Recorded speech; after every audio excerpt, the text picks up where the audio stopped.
Good afternoon, guys. Let me start by asking this. How many of you took cab to come to the venue today? Raise hands. Wow. I think many of you would be having your own car. Why did you go for a cab? Could be a variety of reasons, right? Why using cab why it is lucrative using cab even if you have your own car? Let's draw a comparison between owning a car and then using a cab service. When you have your own car, you need to get it fueled. You need to maintain it. You need to have a real estate to park it. You need to protect it. And foremost, and very relevant in Bangalore, you have to take the driving stress. But what comes with it? You have a vehicle at your behest which you can use any time of the day. You can customize it. You can color it fluorescent green if you want. And you feel secure in your own car if you have it at your home. You don't have to worry about what will happen if the cab doesn't arrive. So there are pros and cons. Now, when you're using your cab, no need of any real estate, no need of using any filling it, and no need to protect it, no need to, there is no liability that you have when you use a cab service. It's pay as you go. But it's not hunky-dory as it sounds like. How many of you are traveling abroad and at the night you book a cab on the wee hours and a thought crosses your mind, I don't know if the cab will arrive. Should I have a backup plan? I'm sure this would have happened to most of you once, at least. Then when you're traveling to the airport, you start thinking, this guy looks fishy. He has taken some different turns. Am I secure with him? You have all those apprehensions. So this is a perfect analogy for comparing your on-premise environment and a SaaS provider or SaaS application that you use. Just think about it. Now, when did the SaaS journey start? Or when did your SaaS journey start, if I may say? SaaS is software as a service. Since when you're using it? Knowingly or unknowingly, you've been using it for a very long time. The journey started when you first created your email address. Google, Yahoo, Hotmail. You started using messaging as a service which was hosted by these vendors. But at that time, it was consumer, only commoditized, only consumers used to use it. But because of the sheer economics around it, enterprises have got attracted to it, and now even they want to use it. Let's see what we have on agenda today. What we're going to discuss. What comes to your mind when we say a SaaS application provider? Who are the biggest players in this market? Then we'll move on to we'll roll back the clock a bit. We'll see what kind of data protection we had when we had the whole application on-premise, or when we were hosting it in our own data center. And then we'll see what kind of data protection these SaaS vendors provide. Compare and contrast and see where they are lacking. What are the things that we would like them to do, but they don't do? Where they are not aligning with your organizational goals. And if at all I can prove that, yeah, it happens, then you might want to think for a third-party backup application for a SaaS provider. And if it doesn't fit the bill, you would like to make a custom application which would do that for you. So that will be the flow of today's presentation. And let me start by saying what comes to your mind when we say SaaS. Any examples that you would have? Anyone? Let me build up this flower here.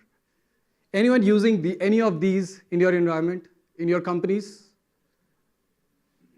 Yeah, most of us. Office 365, Google Apps for messaging, enterprise file syncing and sharing. You will have Salesforce and Oracle CRM for customer relationship management. You will have SuccessFactors and Workdays for HCM, human capital management. And then you'll have ServiceNow for your ITMS, IT Information Management System. So let's see what these vendors say about data protection. What do they think about data protection? I'm sure when you would have opted for these SaaS providers, you would have checked all the indemnification clause and everything in the contractual agreement that you have, right? These are some things that they don't really spell out, or even if they spell out, you have to be with it. Salesforce, it says, we do take backup of your data, but you should take backup of your own data so that you don't have to rely on us to recover it. Microsoft, in this blog that I have referenced here, says, take backup of your Office 365 data for your own peace of mind. Then you'll have ServiceNow. It takes the backup of the data and keeps it for 30 days. What if you realize on 31st day that some data was deleted? You don't have a way to recover it. For Google, for a long-term retention of purged data, say you had a rogue employee, okay, I don't like this company, I'll just go ahead and delete the data. And then I leave. And if G Vault subscription is not there with me, if I have not taken an external backup, that data is gone. So at least by this, you can acknowledge this fact that they do advise that you should take your backup, irrespective of it is needed or not, or if I'm able to prove that it is needed or not. But they do advise that you should take a backup. Towards the end of this presentation, I would think that you would have this in mind that, yeah, you should, it is a need of the hour. So as I said, let's roll back the clock a bit. Let's go back to data protection when it was on-premise. What was the prospects that we had when we owned our own car? Some of them are here. Prospects where you had complete administrative control. An architect would design your backup infrastructure. Okay, this will be the secondary location, this will be the tertiary location, or this was the place where I would like to take a replication, this is the place where I would take a backup. Based on data criticality, you would decide what kind of RPOs and RTOs needs to be assigned. If some data is mission critical, there has to be some data that is mission critical, right? It will be synced continuously. Not a zero RPO is required for that. If some data is not mission critical, it is just not even business critical, say, then you would like to go for a 24 hours RPO. If it is mission critical, your RTO should be really, really less. The recover time should be really, really less. So that flexibility that we had when we had administrative control over your own infrastructure. Multi-layer data protection. You could have cascaded replication. You could have snapshot at one level. Okay, for operational recovery, you can just use snapshot and recover the data. You could take backups. You could have replication. So there could be multiple layers of data protection that you would design. And typically, most of you would be using in your environment.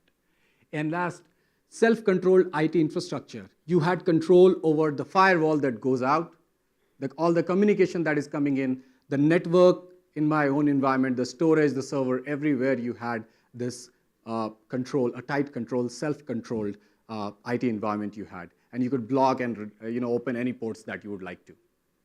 So that kind of control. So all these were the prospects of you hosting your own on-prem data protection solution. But what was required for it?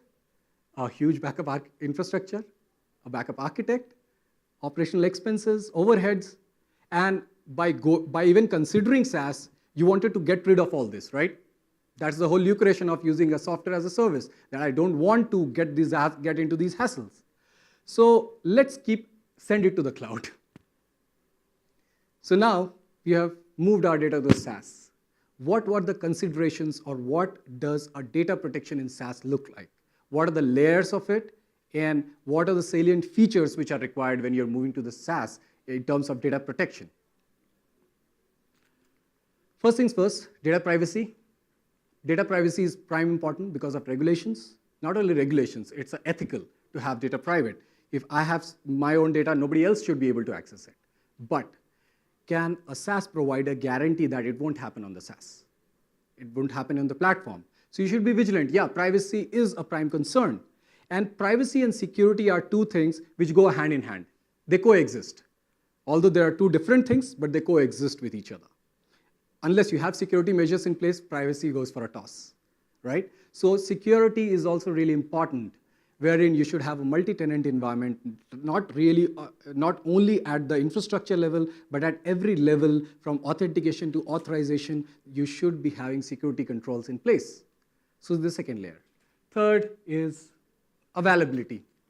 My slides are looking horrible. It looks better when I put it on my laptop. Availability.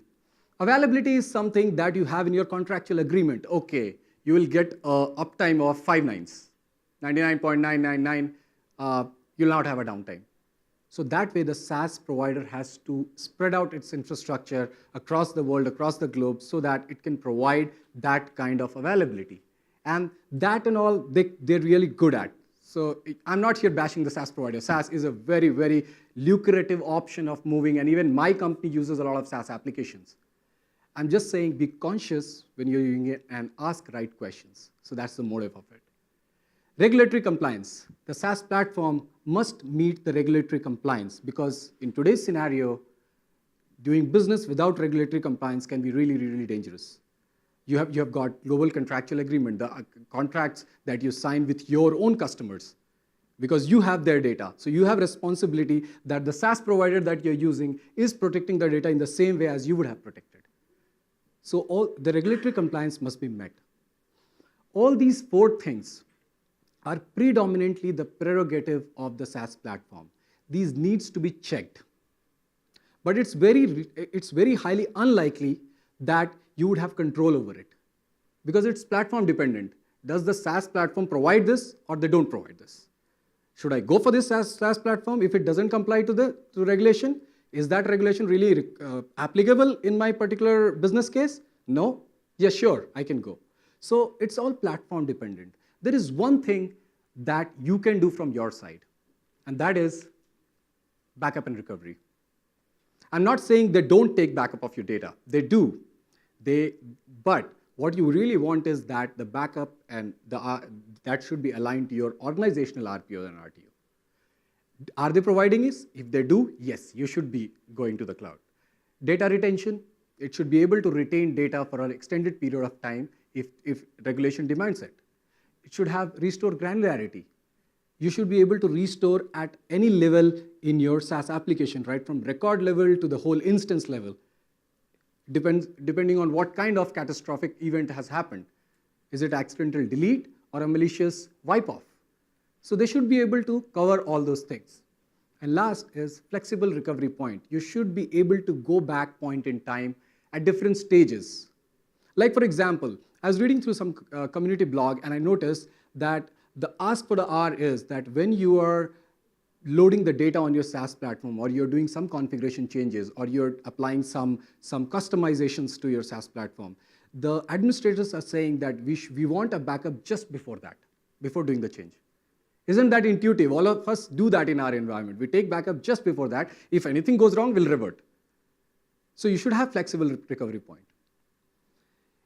We'll see that in a bit here, what is provided by inherently or out of the box, what is provided by the SaaS platform.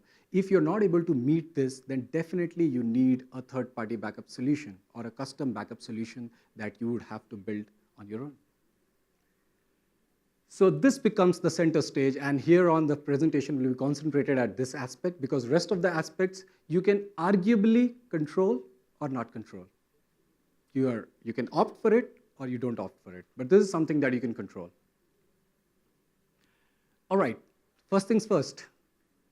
Why would you even think of backing up the data? What are the reasons because of which you can have problems in your environment, even in the SaaS world?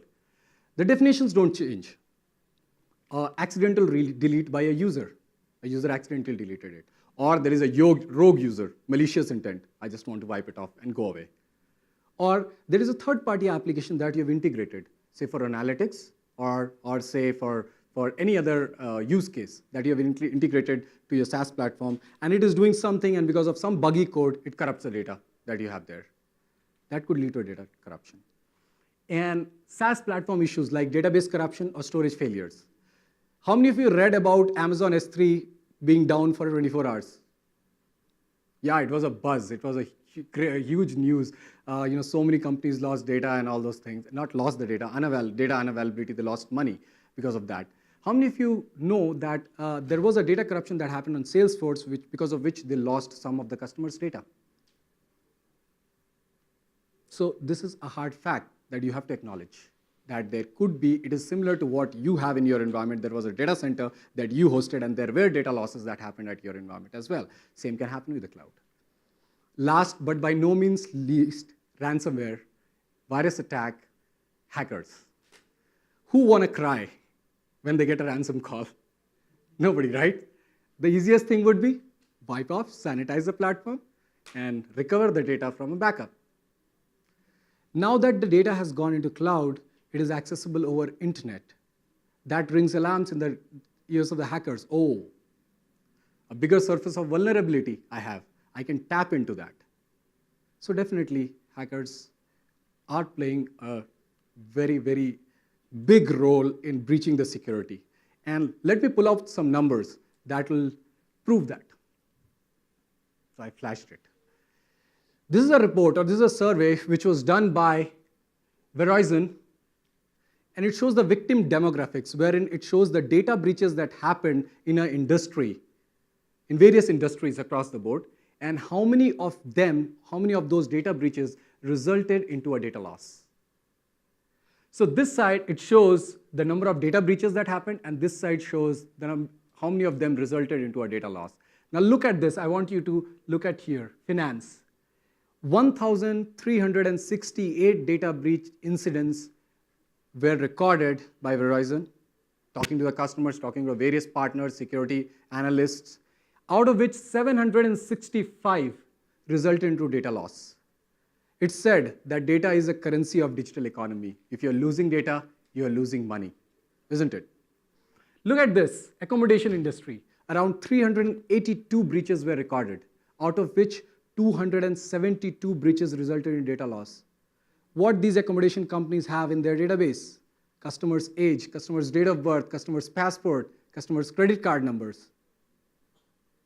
If that gets lost, you should have a way of recovering the data. All right, then. Now let's come back to what SaaS applications do when it comes to backup and recovery. What is their out-of-box solutions that they offer when it comes to data backup and recovery? First, keeping multiple copies of the data. They do replicate your data, and they do it well. They will have a local copy. Most of them will have a local copy, the secondary copy, and then they'll have a tertiary copy. That's a backup copy that is kept across the world, if at all the regulations allow them to. So that way, you will have multiple copies that are kept for a particular database or for a particular instance. Second thing is they'll take one full backup weekly, and then they'll take daily incremental backups once in a day. Then they'll have backup retention for a specified amount of time. Like I said, ServiceNow keeps the backup for 30 days. If you want an extended backup, you'll have to take a subscription that allows you to have that kind of.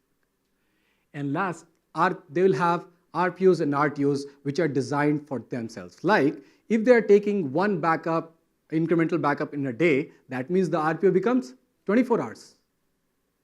Many of them have RTOs which spans from 2 days to 7 days. Can you be without data for 7 days? If it is a business critical data, even 24 hours is a big time, right? So what I inferred from reading through all this text and researching about it is that it is designed for service availability issues. Basically, it is designed to protect them rather than you. If there is a service unavailability that happens in their environment, they will restore the data quickly and then get it working. But if you go and ask, okay, I did a deletion, it will take some time and sometimes money as well. Let's see why it is not meant exactly for a customer or is not customer-centric. Because it cannot provide you flexible RPOs and RTOs.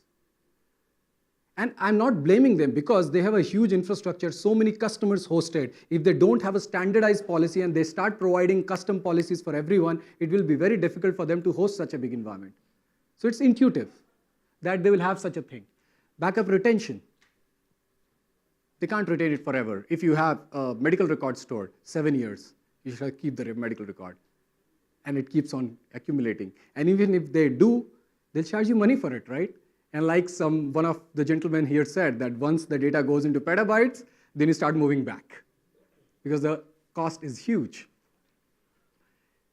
Cost associated with recovery. Okay, now this is one example. Salesforce, when you have even a record level deletion or any kind of data that you want to recover, you go to them. They have it published on their website and their knowledge base article that they'll charge you $10,000, irrespective of what amount of data you have.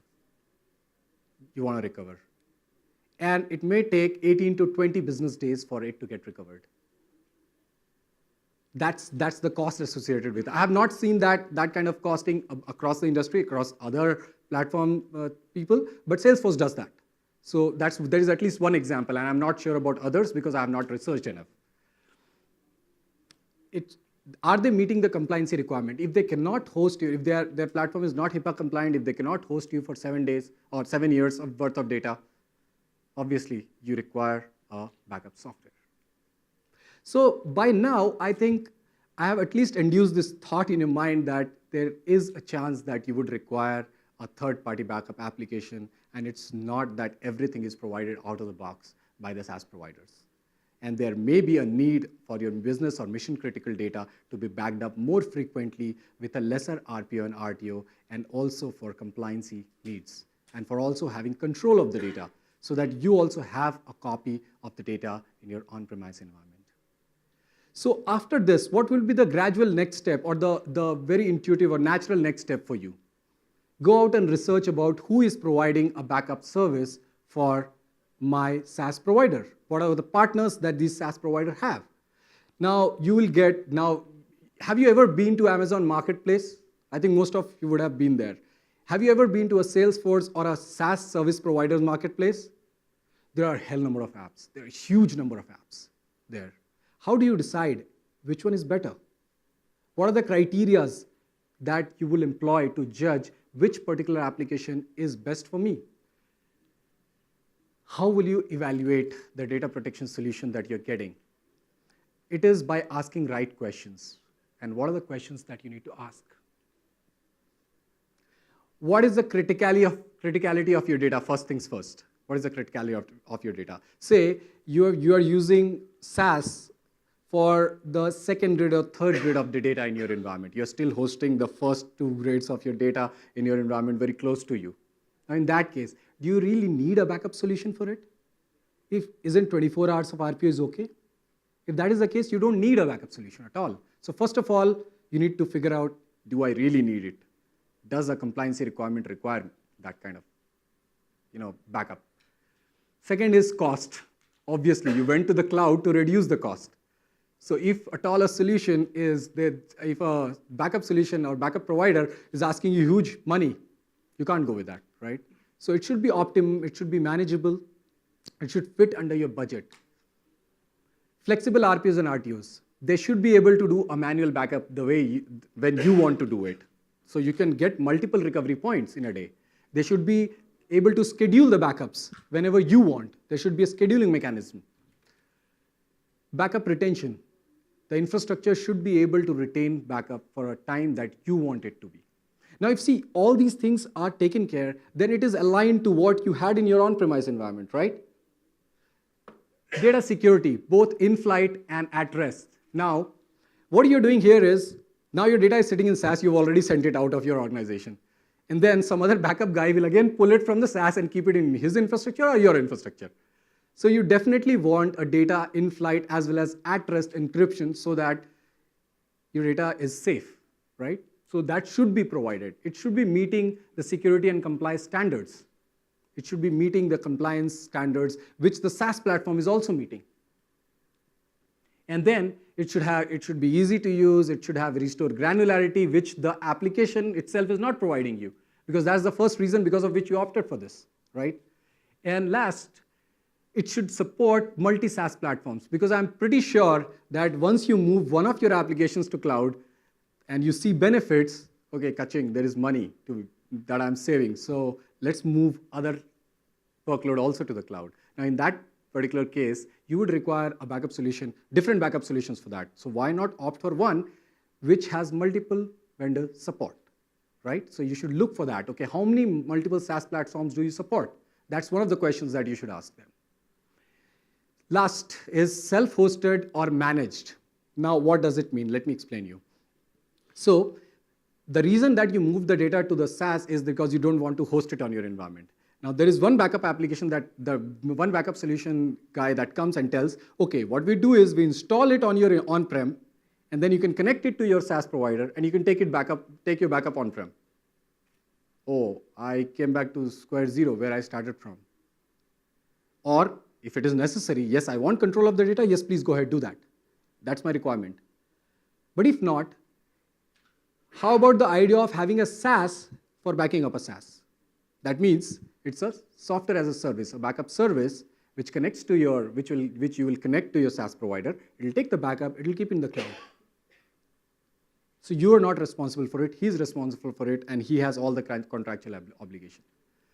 So you can get both types of solutions there. All right, so now that we have evaluated the SaaS platform, we have evaluated a particular backup application, and you see that, okay, this one fits the bill, this one is the good one for me, I'll go with it. What if none of them fit the bill? First of all, everyone is charging exuberant amount of money. I can't afford it. Second thing is, what if my organizational SLAs are very different, none of them are supporting it? Although it's very highly unlikely that will happen, but if in case it happens, you'll have to build a custom app to integrate to your SaaS provider so that you can back up the data, or you can bring the data on-prem or keep it at your desired location as per your organizational SLAs. Yeah.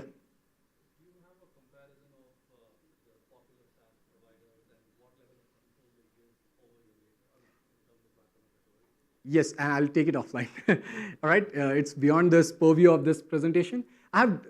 When I was researching through it, and because of inquisitiveness, I did do all that exercise, and I have the data. We can probably talk offline, and I can provide you that.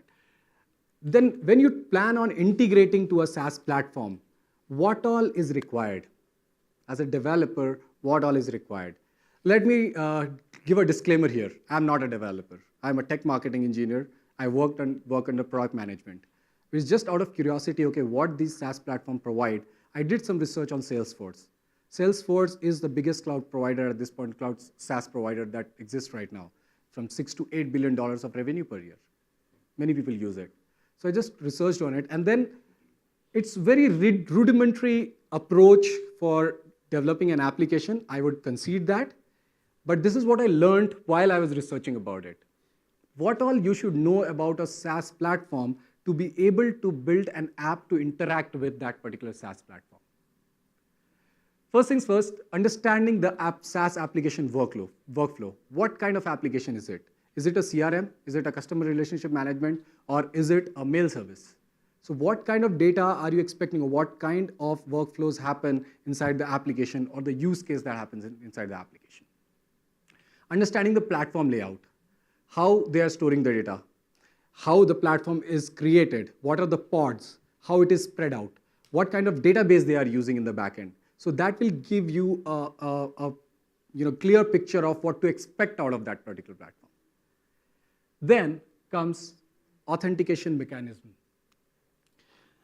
What kind of authentication mechanism? Because authentication and authorization is really important. Like I talked about security, so I should be conversant about it, right? How do I authenticate to this particular SaaS platform? How do I get a user authorized by that? What are the minimum sets of permission that is required for me to talk to that particular platform? Those are the things that you should be researching about.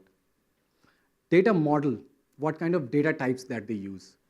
What is their, how they spread out the data?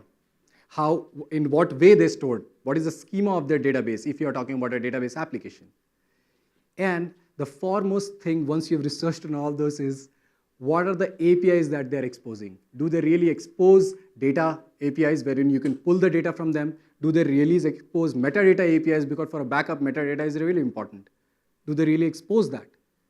So what kind of information that they are giving through their APIs? And what are the supported protocols?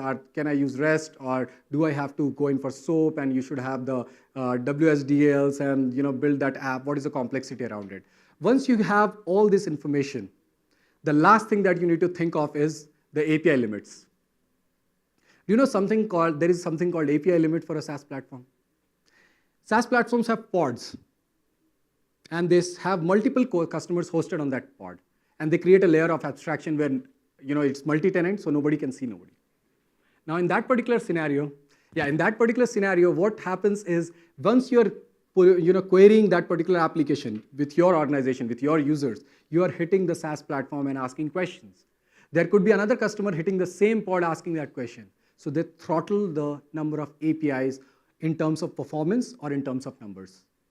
So if you send a lot of requests, they'll throttle it, they'll batch it, and then send the information to you. Or they'll say not more than 50,000 APIs per 24 hours. You can't do that. So take notice of that as well.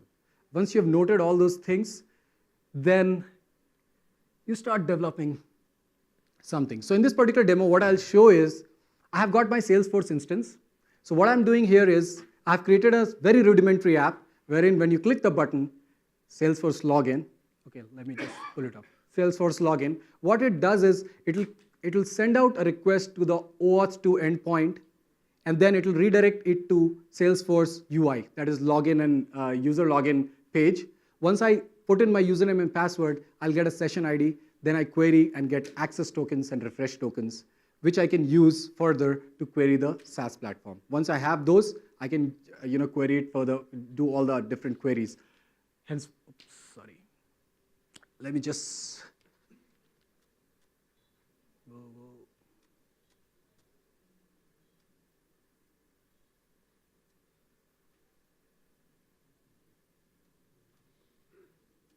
Just give me 1 minute.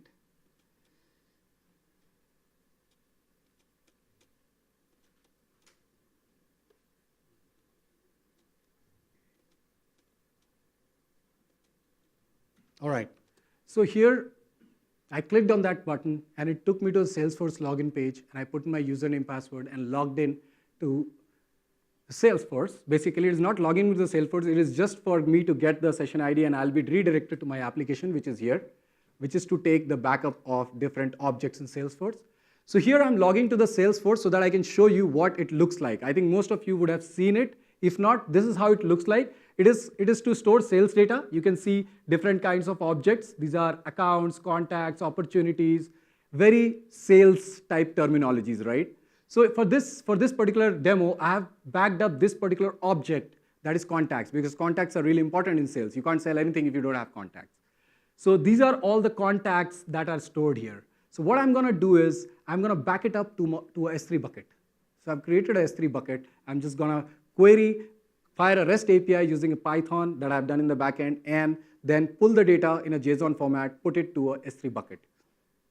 So right now, I'll just go select, okay, contact, and I'll click on backup.